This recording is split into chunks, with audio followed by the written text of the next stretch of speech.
बरसती है। सुदामा जी जो है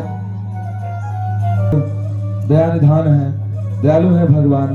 तो पहले मुट्ठी में एक लोक का वैभव सुदामा को दान किया है, दूसरी मुट्ठी में उन्होंने दूसरे लोक का वैभव सुदामा को दान किया है। जब ये तीसरी मुट्ठी बढ़ाई है, सुंदर रुक्मिणी जी ने हाथ पकड़ लिया है, बड़े प्रेम से बोली, प्रभु कुछ हमारे लिए भी छोड़ दो, हमें भी देखो, सब इसको दे दोगे तो हमारे लिए क्या बचेगा। अरे शादी करके लाए हो, 16,100 पत्नियां हैं, इसके जगह तुम सुदामा बन जाओगे तो भीख मांग के खा ले रहा है, तुम क्या मांग कर खाओगे हैं। तो इस प्रकार का भाव है रुक्मिणी जी के मन में। रुक्मिणी जी जब रोकती हैं प्रभु को तो प्रभु मान जाते हैं, और सुदामा मित्र वहां रहते हैं, कई दिन रहते हैं, उनका स्वागत सत्कार होता है, भोजन करते हैं, और जो है और उसके बाद स्वागत का आनंद लेते हैं, शयन कक्ष में आराम करते हैं। और कुछ समय बीता तो सुदामा जी को घर की याद आई कि मेरी पत्नी और बच्चे वहीं रह गए हैं, मुझे अपने घर जाना चाहिए, अपनी पत्नी से मिलना चाहिए।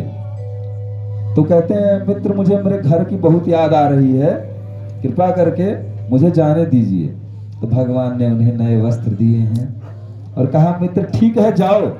सुदामा जी रास्ते में आ रहे हैं, आते आते मन में सोच रहे हैं, क्या सोच रहे हैं कि ये जो है मैं इतनी दूर आया, अपनी पत्नी के कहने पर आया। वो सोच रही थी कि कृष्ण कुछ देगा, और कृष्ण ने कुछ दिया ही नहीं है।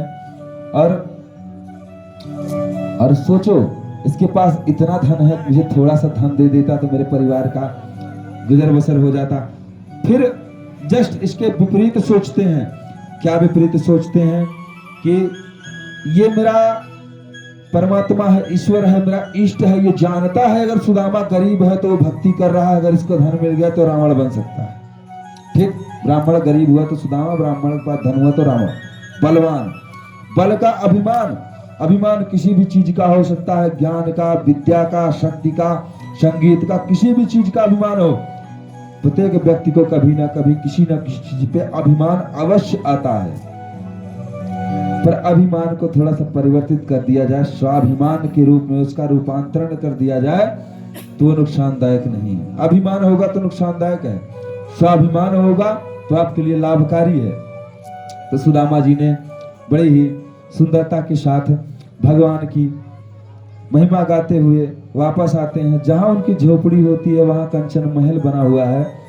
अब सुदामा जी का सर चकराया है, कौन मेरी झोपड़ी पे कब्जा कर गया, लगता है कोई राजा आया, रातों रात राज्य बसा गया। अरे राज्य बसाया तो ठीक, झोपड़ी गिराई तो ठीक, मेरी पत्नी को भी ले गया क्या, मेरे बच्चे कहाँ हैं, पत्नी कहाँ है।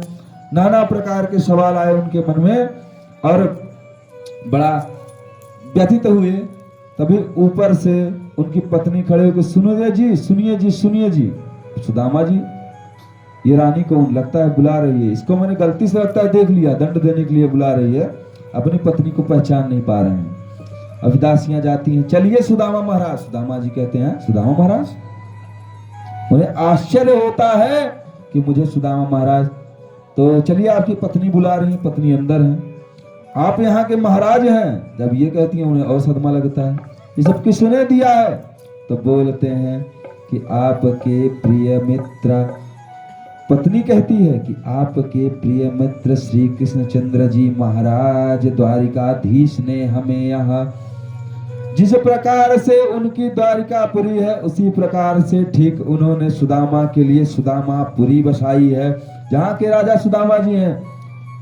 मुट्ठी भर की कामना थी, प्रभु ने झोली भर के दिया है, छप्पड़ फाड़ कर दिया है, इतना दिया है कि वो सोच भी नहीं सकता था कभी कि वो कभी राजा बनेगा।